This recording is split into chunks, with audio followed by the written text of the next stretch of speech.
सुप्रभात प्यारे छात्रों। आज हम पाठ 8 दोहे का पठन करेंगे। इस पाठ में कबीर, रहीम एवं बिहारी के दोहे दिए गए हैं जिनसे हमें जीवन उपयोगी सीख मिलती है। तो चलिए सबसे पहले कबीर जी के दोहे देखते हैं। जाति न पूछो साध की, पूछ लीजिए ज्ञान, मोल करो तलवार का, पड़ा रहन दो म्यान। इस दोहे में कबीर जी जाति पाति की अपेक्षा ज्ञान को महत्व देते हुए कहते हैं कि हमें कभी भी साधु अथवा ज्ञानवान व्यक्ति की जाति नहीं पूछनी चाहिए, बल्कि उससे ज्ञान के बारे में ही बात करनी चाहिए, क्योंकि ज्ञान की बातें ही हमारे काम आती है। अपनी बात को स्पष्ट करते हुए वे कहते हैं कि जब हम बाज़ार से तलवार खरीदने जाते हैं तो हम उस तलवार की धार को देखते हैं, ना कि उसके बाहरी आवरण अर्थात मयान को देखते हैं। इसलिए हमें साधु की भी अथवा ज्ञानवान व्यक्ति की भी ज्ञान को महत्व देना चाहिए, उसकी बाहरी जाति पाति को नहीं।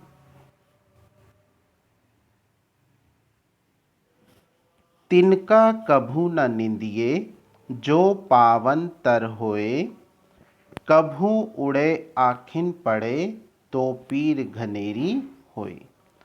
इसमें कबीर जी किसी भी व्यक्ति को नीच अथवा छोटा न समझने की सीख दे रहे हैं।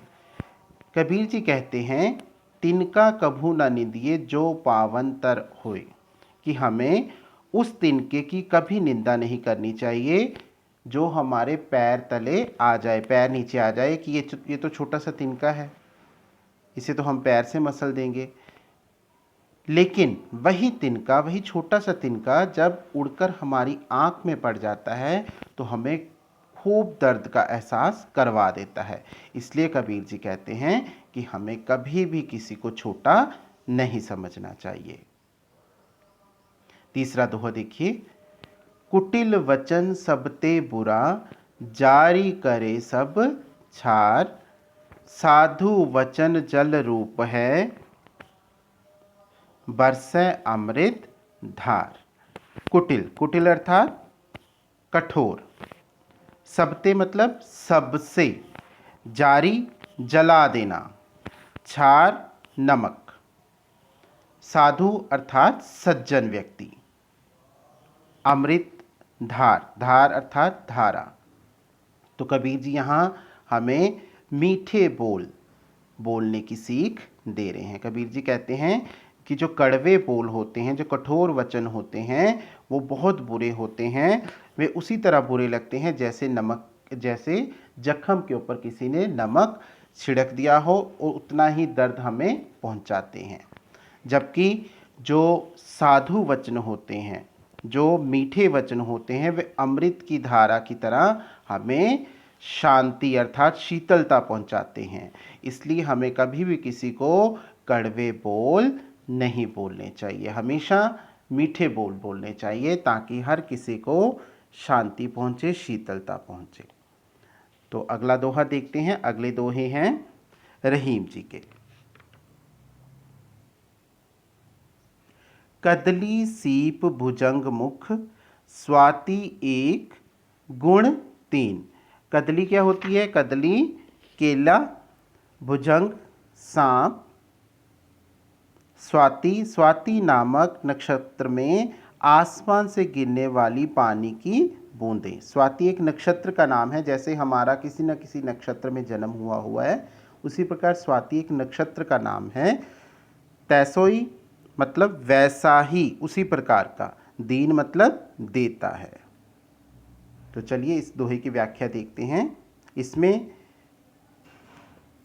रहीम जी संगति का महत्व बता रहे हैं कि हम जैसी संगति में बैठेंगे हमारे ऊपर वैसा ही प्रभाव पड़ेगा। तो कदली सीप भुजंग मुख, स्वाति एक गुण तीन, अर्थात स्वाति नक्षत्र में जब बारिश होती है तो उस बारिश की बूंद जब कदली केले के छिलके पर पड़ती है तो वह कपूर का रूप धारण कर लेती है। इसी प्रकार वही बूंद जब सीप के मुंह में, जो समुद्र के अंदर सीप होती है, सीप के मुंह में गिरती है तो वो एक कीमती मोती बन जाती है। और वही नक्षत्र में पड़ने वाली बारिश की बूंद जब सांप के मुंह में गिरती है तो वो जहर का रूप धारण कर लेती है। तो आपने देखा कि बरसात की बूंद तो वही है, लेकिन वो 3 अलग अलग चीज़ों के संपर्क में आने से उसका प्रभाव बदल गया। कदली के संपर्क में आने से वो कपूर बन गई, सीप के मुंह में आने से वह कितना कीमती मोती बन गई, और सांप के मुंह में गिरने से वो जहर, क्योंकि सांप के मुंह में जहर होता है, तो सांप के मुंह में गिरने से वही बूंद जो है वो जहर का रूप धारण कर लेती है। वैसे ही रहीम जी हमें ये समझाने का प्रयास कर रहे हैं कि देखिए, जिस संगति में हम बैठेंगे, जैसी संगति में हम रहेंगे, हमारे ऊपर उस संगति का प्रभाव जरूर पड़ेगा। जैसे वो सीप के संपर्क में गई तो कीमती मोती बन गई, और सांप के मुंह में गई तो वो जहर बन गई। तो इस प्रकार इसमें रहीम जी हमें संगति के महत्व पर जोर दे रहे हैं। अगला दोहा देखते हैं। रूठे सुजन मनाइए, जो रूठे सो बार, रहीमन फिर पोइए, टूटे मुक्ता हार। रूठे सुजन, सुजन क्या होते हैं? सज्जन लोग, अच्छे लोग। और रूठे अर्थात जो हमसे रूठ जाएं। मनाइए, मना लेना चाहिए। पोहिए, पोहिए का मतलब होता है पिरो लेना, गूंथ लेना। यहाँ पर रहीम जी हमें यह बताने का प्रयास कर रहे हैं कि जो अच्छे लोग होते हैं, चाहे वो जितना मर्जी हमसे नाराज हो जाए, उन्हें हमें मना लेना चाहिए। अपनी बात को वो उदाहरण से स्पष्ट कर रहे हैं। रूठे सुजन बनाइए, जो रूठे सो बार, कि सज्जन लोग, अच्छे लोग चाहे जितनी बार मर्जी रूठ जाएं, हमें उन्हें मना लेना चाहिए, क्योंकि वो बहुत कीमती हैं, वो हमारे जीवन में बहुत महत्व रखते हैं। अपनी बात को स्पष्ट करते हुए उदाहरण देते हैं। रहीमन फिर पोइए, टूटे मुक्ता हार। मुक्ता अर्थात मोती, हार मतलब माला, कि जिस प्रकार एक बार मोतियों की माला, कीमती मोतियों की माला जब टूट जाती है तो हम उसे क्या करते हैं? फेंक नहीं देते, बल्कि उसे पिरो लेते हैं। उसी तरह से जो सज्जन लोग होते हैं, जो अच्छे लोग होते हैं, वो भी हमारे जीवन में उतना ही महत्व रखते हैं। वो भी उन कीमती मोतियों की तरह होते हैं, जो चाहे जितनी बार मर्जी रूठ जाए, हमें उन्हें मना लेना चाहिए। तो अगला दोहा देखते हैं। बिगड़ी बात बने नहीं, लाख करो किन कोय। किन का मतलब होता है उपाय, कोय मतलब कोई।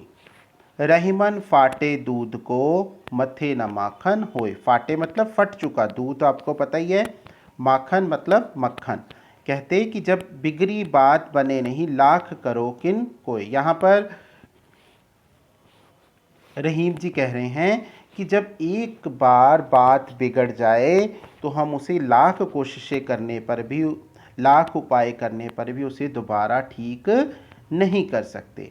अपनी बात को स्पष्ट करते हुए वे उदाहरण दे रहे हैं कि जैसे फटे हुए दूध से हम जितनी मर्जी कोशिश कर लें, लेकिन हमें मक्खन नहीं मिलता, उसी प्रकार हम जितनी मर्जी कोशिश कर लें तो जो बात एक बार बिगड़ जाए वो ठीक होने वाली नहीं है। रहीम जी का अंतिम दोहा हम देखते हैं। रहीमन निज संपत्ति बिना, को न विपत्ति सहाय। निज मतलब अपनी, संपत्ति अर्थात दौलत, को मतलब कोई भी, विपत्ति अर्थात मुसीबत। बिनु पानी, बिनु मतलब बिना पानी के। ज्यों जलज को, जलज क्या होता है? कमल। नहीं रवि, रवि होता है सूर्य। सके बचाए मतलब बचा नहीं सकता। रहीमन निज संपत्ति बिना, यहाँ पे रहीम जी अपनी संपत्ति को महत्व देते हुए कहते हैं कि हमारी अपनी संपत्ति का हमारे जीवन में कितना महत्व है। रहीम जी कहते हैं, अपने पास धन दौलत ना होने पर कोई कितनी भी सहायता क्यों ना करे, लेकिन हमारा कोई भी काम जो है वो सफल नहीं होता। रहीमन निज संपत्ति बिना को न विपत्ति सहाय, कि मुसीबत के समय हमारी अपनी संपत्ति के बिना हमारा और कोई भी सहायक नहीं होता। अपनी बात को स्पष्ट करते हुए कहते हैं, बिनु पानी जो जलज को, जैसे कमल की उस संपत्ति जो है पानी है, ठीक है, और रवि चाहे कितना, सूर्य कितनी भी कोशिश कर ले, अगर कमल पानी में नहीं है तो रवि चाहे सूरज चाहे उसे जितनी मर्जी कोशिश कर ले लेकिन उसे बचा नहीं सकता, क्योंकि उसकी संपत्ति क्या है, उसका जीवन क्या है, पानी है। इसी प्रकार हमारे जीवन में भी हमारी संपत्ति का महत्व है। चाहे कोई कितनी भी कोशिश कर ले, जब तक हमारे पास अपनी संपत्ति नहीं है कोई भी मुसीबत में हमारा साथ नहीं देगा। आगे हम देखेंगे बिहारी जी के दोहे। शीस मुकुट कटी काछनी, कर मुरली उर्माल, यही बनिक मोह मन बसो, सदा बिहारी लाल। पहले इसके अर्थ देखते हैं, शब्दों के अर्थ देखते हैं ताकि आपको ये स्पष्ट हो जाए। शीस अर्थात सिर, मुकुट आपको पता है सिर पर धारण करने वाला, कटी अर्थात कमर, काछनी, काछनी बोलते हैं बेटा काले धागे में पिरोए हुए मोती, कर का मतलब होता है हाथ, मुरली आपको पता है बांसुरी, उर गले में या हृदय में, माल अर्थात माला। तो पहली पंक्ति हम देखते हैं कि जिनके सिर पर मुकुट, शीस मुकुट अर्थात जिनके सिर पर मुकुट है। यहाँ पर श्री कृष्ण जी की सुंदरता का वर्णन जो है बिहारी जी कर रहे हैं कि जिनके सिर पर मुकुट है और कमर पर मोतियों की माला है, कर मुरली जिनके हाथों में मुरली है और गले में फूलों की माला है, इतनी सुंदर स्वरूप को यही बानिक, बानिक अर्थात रूप, स्वरूप, मोह मन, मोह मतलब मेरे मन बसो, सदा बिहारी लाल। बिहारी लाल किसे कहा गया है, श्री कृष्ण जी को, कि यहाँ पर बिहारी जी श्री कृष्ण जी से विनती कर रहे हैं कि जिनके सिर पर मोर मुकुट है, कमर पर मोतियों की माला है, ठीक है, काले धागे में पिरोए हुए मोती हैं, कर मुरली और जिनके हाथ में मुरली है और गले में फूलों की माला है, इतनी सुंदर स्वरूप को मैं सदा अपने मन में बसा लेना चाहता हूँ, यही मेरी भगवान से विनती है। अगला दोहा देखते हैं। सोहत ओढ़े पीत पटु, श्याम सलोने गात, मनो नीलमणि सैल पर, आतपु पर्यो प्रभात। सोहत, सोहत का मतलब सुशोभित होते हैं, सुंदर लगते हैं।